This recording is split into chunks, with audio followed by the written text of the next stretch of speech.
sampai tamu undangan dari pelajar delegasi dari sekolah yang ada di Kabupaten Tuban. Alhamdulillah, bersyukur kepada Allah Subhanahu wa taala pada pagi hari ini kita semua masih ditakdirkan Allah sehat walafiat, sehingga kesehatan kita untuk beribadah, untuk bermuamalah, untuk berkreasi, ya. Yang kedua kalinya sholawat serta salam semoga tetap kita haturkan kepada baginda Nabi Agung Nabi Muhammad Sallallahu Alaihi Wasallam dengan ucapan Allahumma sholli ala Sayyidina Muhammadin qad daqat hilati adrikni ya Rasulullah. Semoga kelak kita semuanya mendapatkan syafaatnya, amin ya rabbal alamin. Di sini saya ditunjuk sebagai moderator, entah ya Gus Riza itu apa alasannya, atau mungkin saya moderator edan gitu. Jadi ada sekolah edan ya, mungkin saya ini moderator edan.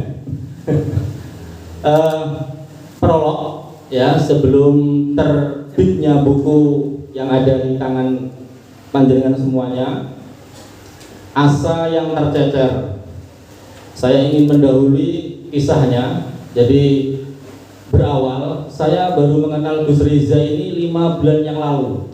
Ketika itu Pak Sariban menggagas acara bertempat di rumah kami di Mitra Karya di Kecamatan Soko sana. Kemudian Pak Sariban memberikan daftar nama-nama yang perlu diundang dalam acara tepung seduluran jamaah literasi Tuban. Saat itu beliau menyodorkan ada nama Gus Riza, sehingga saya sowan ke sini. Betapa saya bahagianya ketika saya masuk ke dalam beliau itu, beliau langsung mengatakan begini, nah ini yang saya tunggu-tunggu, antara literasi ini yang saya tunggu sejak lama. Pertemuan pertama itu saya, Gus Riza ini betul-betul sudah mendarah daging literasi. Literasi tidak hanya membaca, tidak hanya menulis, tapi lebih dari itu, berpikir kritis, tajam dan sebagainya. Itu yang ada dalam benak saya. Dari acara itulah saya mengenal Gus Riza, kemudian sering sowan ke dalam beliau, dan saya lihat banyak sekali clipping-clipping tulisan Gus Riza, opini beliau yang termuat di koran Jawa Pos atau Tuban. Dari itulah ada perbincangan bagaimana kalau tulisan ini semuanya terkumpulkan, terbukukan, sehingga tidak tercecer, ya.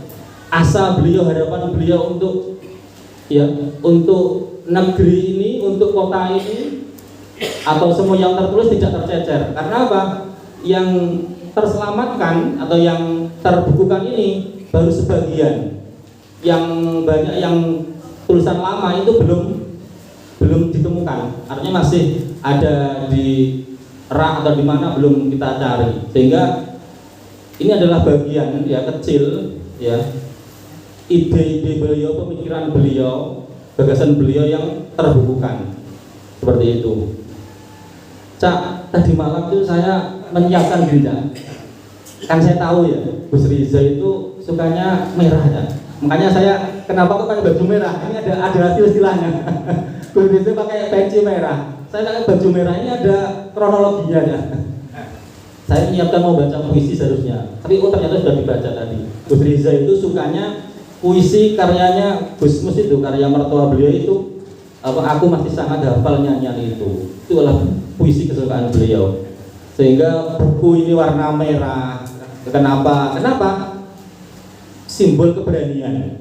Ya, kita di sini utamanya adik-adik yang dari pelajar. Ya, ini kurangnya saya kenapa? Dulu ketika acara literasi di Soko sana, itu saya hanya mengundang tokoh-tokoh senior.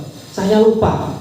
Saya kok nggak kepikiran mengundang BEM atau perwakilan dari OSIS. Itu yang kekurangan saya. Ternyata Gus Riza lebih dari itu, memikirkan yang masa depan. Kalau saya hanya memikirkan hari ini, yang saya undang hanya tokoh-tokoh besar, ya, saya sampai lupa tidak mengundang seharusnya yang ini yang akan meneruskan estafet kita ke depan. Itulah hebatnya Gus Riza. Tepuk tangan.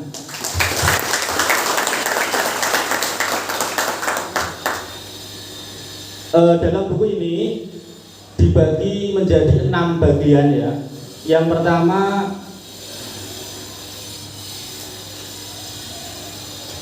tentang religi, kemudian kepesantrenan, pendidikan, kemudian kebangsaan, kemudian pemerintahan dan penelitian yang terangkum dalam buku Asa yang Tercecer ini. Pada kesempatan pagi hari ini, mari kita mendengarkan ulasan-ulasan tentang Gus Reza, ya. Bagaimana pemikiran Gus Reza, bagaimana kiprah sumbang saran Gus Reza untuk masyarakat dan pemimpin kotanya, bagaimana perjuangan Gus Reza untuk lembaga pendidikan yang dipimpinnya. Mari kita dengarkan bersama yang akan diuraikan oleh Dr. Sariban. Kepada beliau, waktu dan tempat kami persilahkan. Jauh Gus Reza, Pak Reza, Mas Dwi, ini kakak saya ini, Mas Heri, Dr. Heri, Pak Warno, subhanallah. Teman-teman guru dan anak-anakku yang berbahagia, ada di belakang ada Kirusman. Pojok ini perwakilan dari Klenteng, Kang Dwi. Bismillahirrahmanirrahim. Assalamualaikum warahmatullahi wabarakatuh. Alhamdulillah wa syukurillah wa nikmatillah wa la haula wa la quwata illa billah. Allahumma sholli ala sayyidina Muhammad wa ala ali sayyidina Muhammad. Allahumma sholli wa sallim wa barik ala sayyidina Muhammadin al-fatih lima ughliq wal khatim lima sabaq nasirul haq wal hadi ila siratikal mustaqim sallallahu alaihi wa qadrihi wa miqdaril azim. Terima kasih Mas Bagus, Mas Dwi. Mohon maaf kula niku remen kulino Gus Reza. Terus nggih Gus Reza, Pak Reza. Ini teman kita ini yang luar biasa, Dr. Heri ini ahli teknik, tapi akhir-akhir ini melalui Torekot mengumpulkan bagaimana hasrat rakyat ini supaya Tuban lebih maju. Doa kami semuanya. Pak Warno penulis dari Kemenang dan bunda-bunda semuanya, Kirusman pengamat sejarah dan semuanya anak-anakku yang berbahagia. Kang Dwi, saya tiba-tiba ingin bersaja, boleh ya? Boleh. Ya. Tiba-tiba saya ingin bersaja melihat sorot mata anak-anakku calon pemimpin bangsa. Judulnya adalah Sajak untuk Anakku. Anakku, di tanggal 17 Desember, sorot matamu aku tangkap dalam kebijaksanaan. Aku tahu waktu akan terus bergulir dan suatu saat apa yang menjadi jejak impian Gus Reza hari ini mengumpulkan engkau akan menggelembung ke arsi seraya didorong oleh doa-doa orang suci, karena di sini leluhur-leluhur suci ruhnya kita nikmati ini. Anak-anakku, sorot matamu yang bening menghadiri literasi untuk negeri. Lebih dari sekedar langkah menapaki tangga-tangga lantai yang kita tuju tempat ini, tetapi suatu saat di dadamu akan selalu tertulis dengan darah merah seperti warna merah kesukaan Abah Riza, Indonesia. Terima kasih.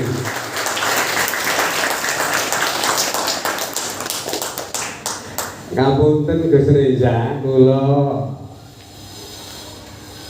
dugi wonten mriki niku ndak kuat kalau bedah Mas Dwi ya.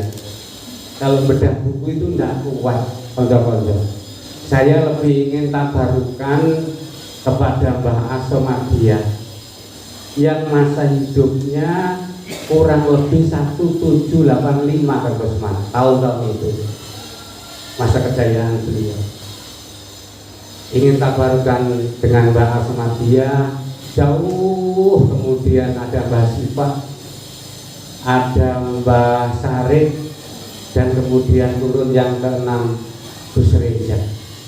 Saya hanya ingin ngalap berkah dan diterima menjadi murid Asomadiah. Niku mawon. Soal makin diskusi literasi macam-macam itu kan kembangannya dari barokah itu, Mas Heri nggih.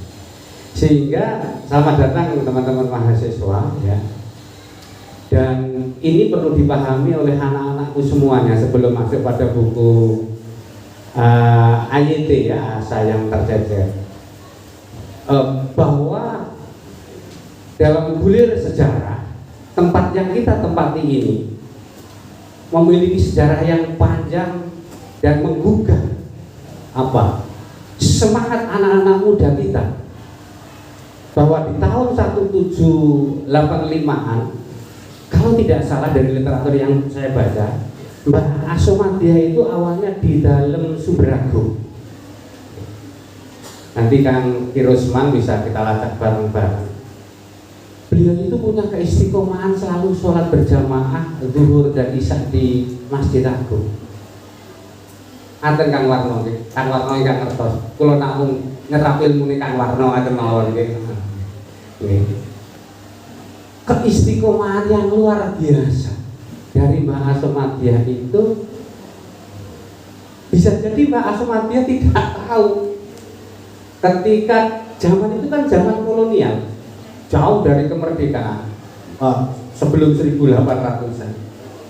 Orang-orang Belanda waktu itu ya sehabis ini kan dianggap negaranya, Tuban ini dianggap wilayahnya, ya santai-santai sore hari. Kalau Mbah Asomadia lewat itu, kalau beliau itu bermusik, mendengarkan lagunya mati.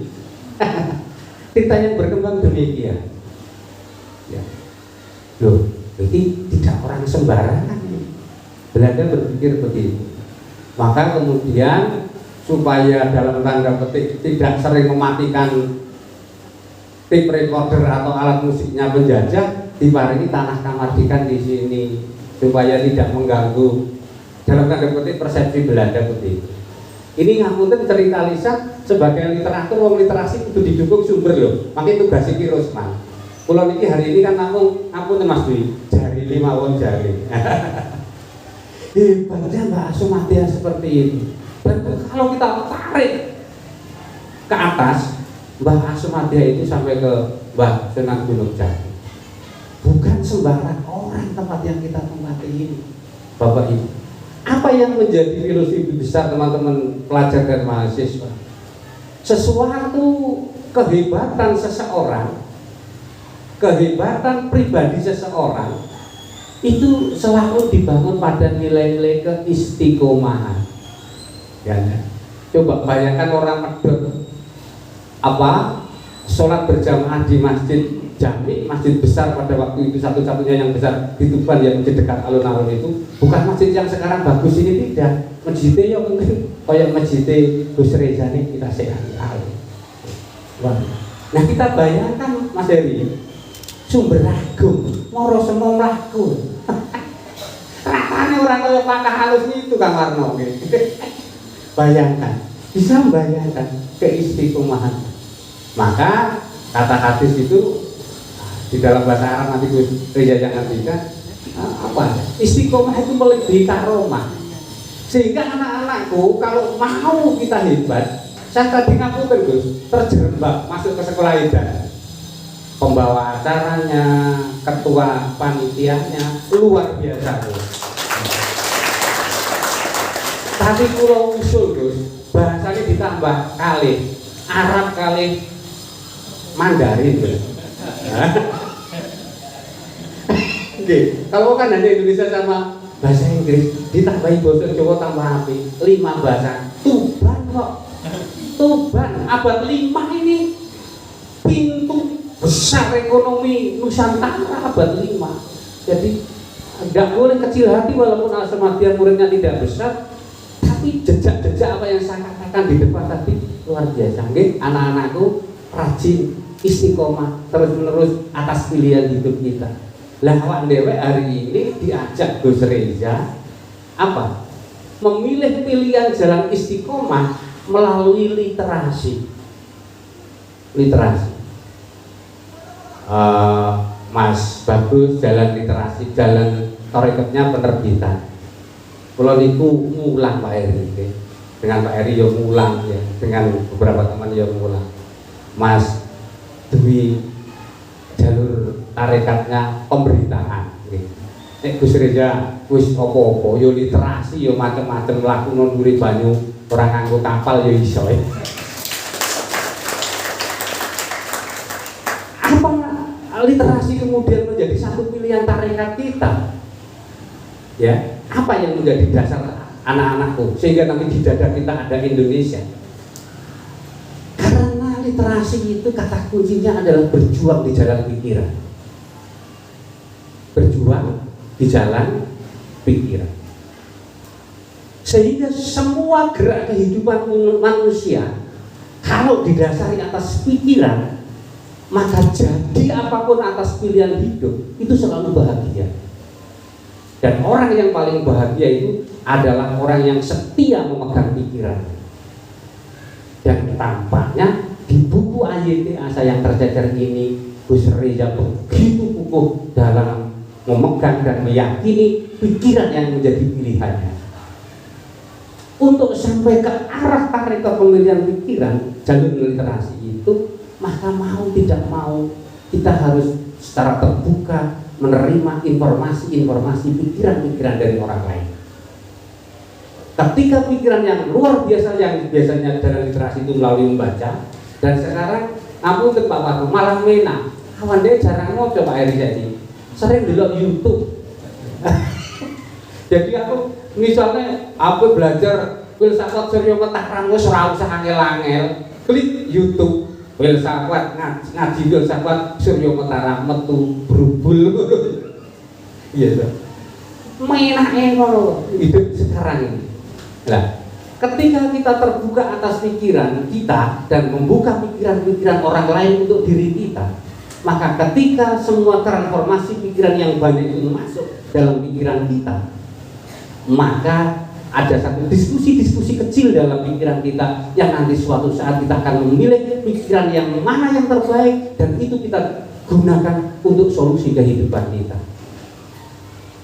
Dan itu barangkali tadi Gus Reza sedikit pelajar kita membaca satu isi Gus Reza menanggapi tulisan Kang Yusuf, anak buahnya Mas Dwi, rekan kerjanya Mas Dwi. Setinggi apapun engkau sekolah anak-anakku, ya, kalau engkau tidak banyak membaca buku, sesungguhnya engkau adalah tidak bersekolah.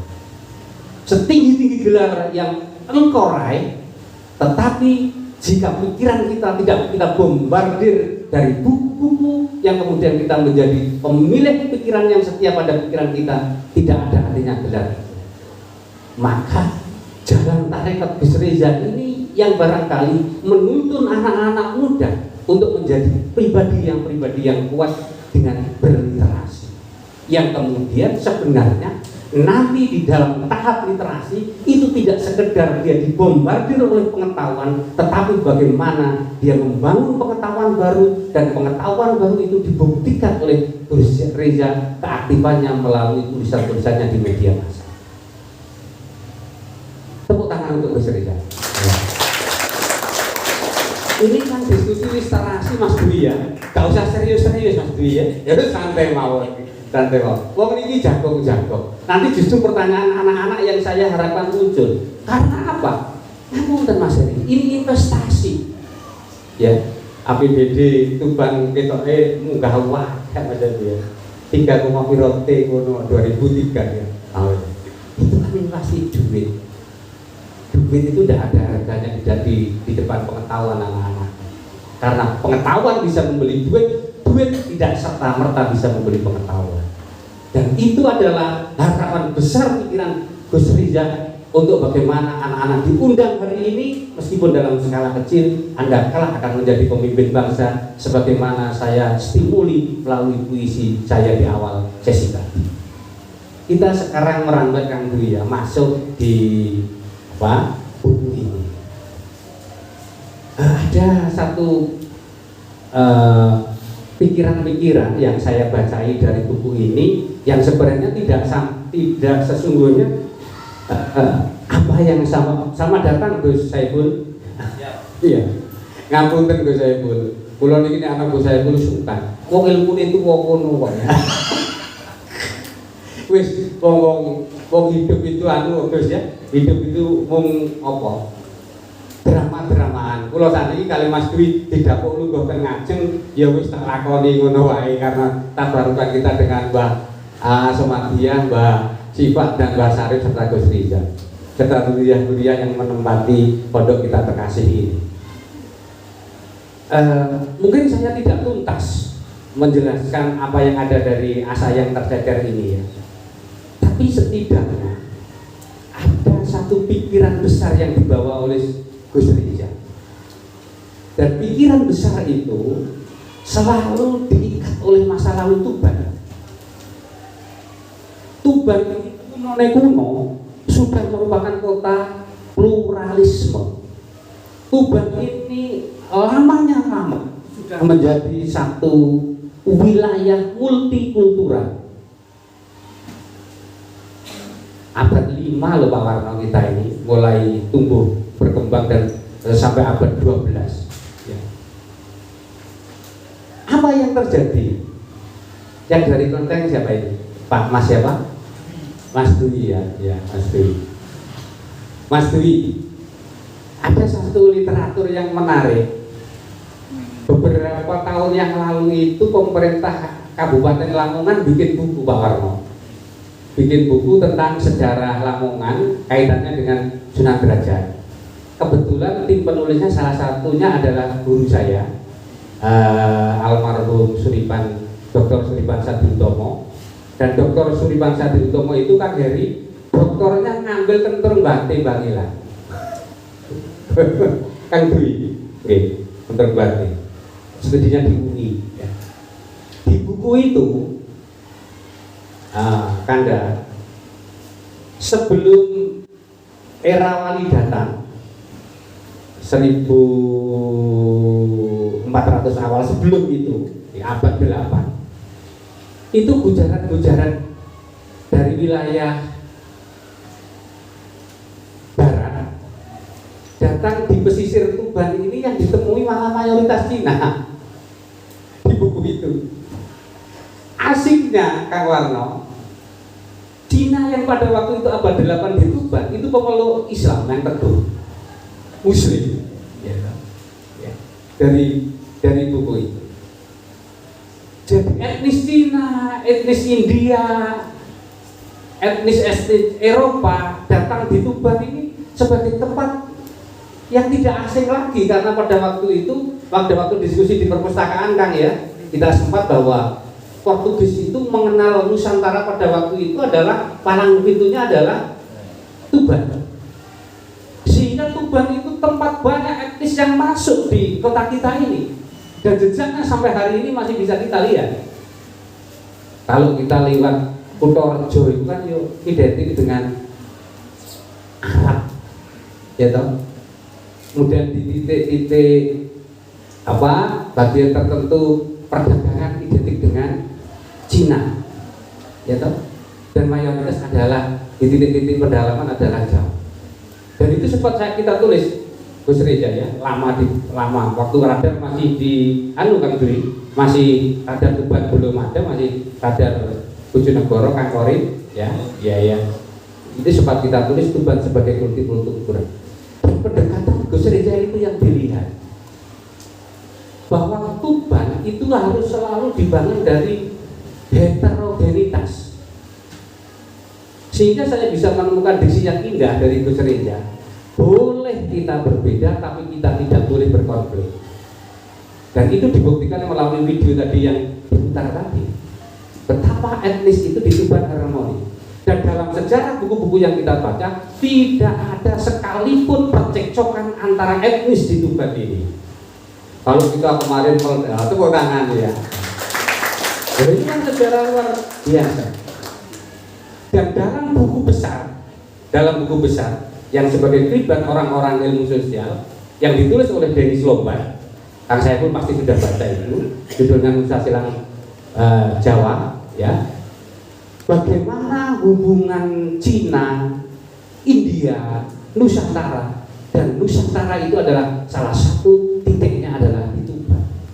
Sehingga kita ini adalah kota tua, peradaban kita adalah tua, cara berpikir nenek moyang kita adalah tua. Kita bisa membayangkan mengapa kenapa Mbah Asomadiah tidak disingkirkan dengan kekerasan oleh penjajah pada waktu itu? Ada satu keharmonisan ya, antara kulit putih dan santri.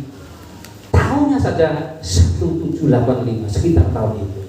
Sehingga pilihan Gus Reza dalam bertarekat literasi yang kemudian mengedepankan multikulturalisme, pluralisme, dan kemudian membuat satu kalau kita baca kiblat di Tuban hari ini dari tulisan-tulisan Gus Reza, sebenarnya Asomadiah Tuban Gus Reza itu betul-betul ingin menangkal apa yang disebut dengan radikalisme, sehingga tulisan-tulisan di AYT itu kental sekali bagaimana multikulturalisme dalam hidup, bagaimana pluralisme dalam hidup, yang itu kemudian direduksi menjadi tulisan-tulisan dalam bentuk esai, yang barangkali tentu saja di esai itu sendiri belum selesai kalau melihat jalan pikir Gus Reza, karena tulisannya serba-serbi atas fenomena yang hari ini terjadi. Tetapi kesadaran merawat yang kebinekaan itu, yang sesungguhnya ada satu hasrat yang besar, Tuban dijadikan satu laboratorium kebinekaan Indonesia. Tepuk tangan untuk Ayah Asa yang berkata. Kurang 15 menit. Wong ini guru kok. Wis entek. Wis. Nah kok ngene rek wis kadung undang ya. Wong ini guru nek kadung ngomong kan itu. Terakhir, nggih, terakhir. Ngapunten Mas Dwi nggih, wong iki jago-jago kaya. Ngapunten Mas Hari ya. Gonggo. Nah, segera nampi doa kulone gor ya. Iya, dungane Mbah Asomadiah mandi yo. Iya. Nah, ada satu kekhasan dari buku ini kan Warno. Kawarno. Jadi api ini jalur rekomendasi Pak Munir. Kepala sekolah itu duwe buku iki ya dalam lingkungan kemenang. Iya. Ya.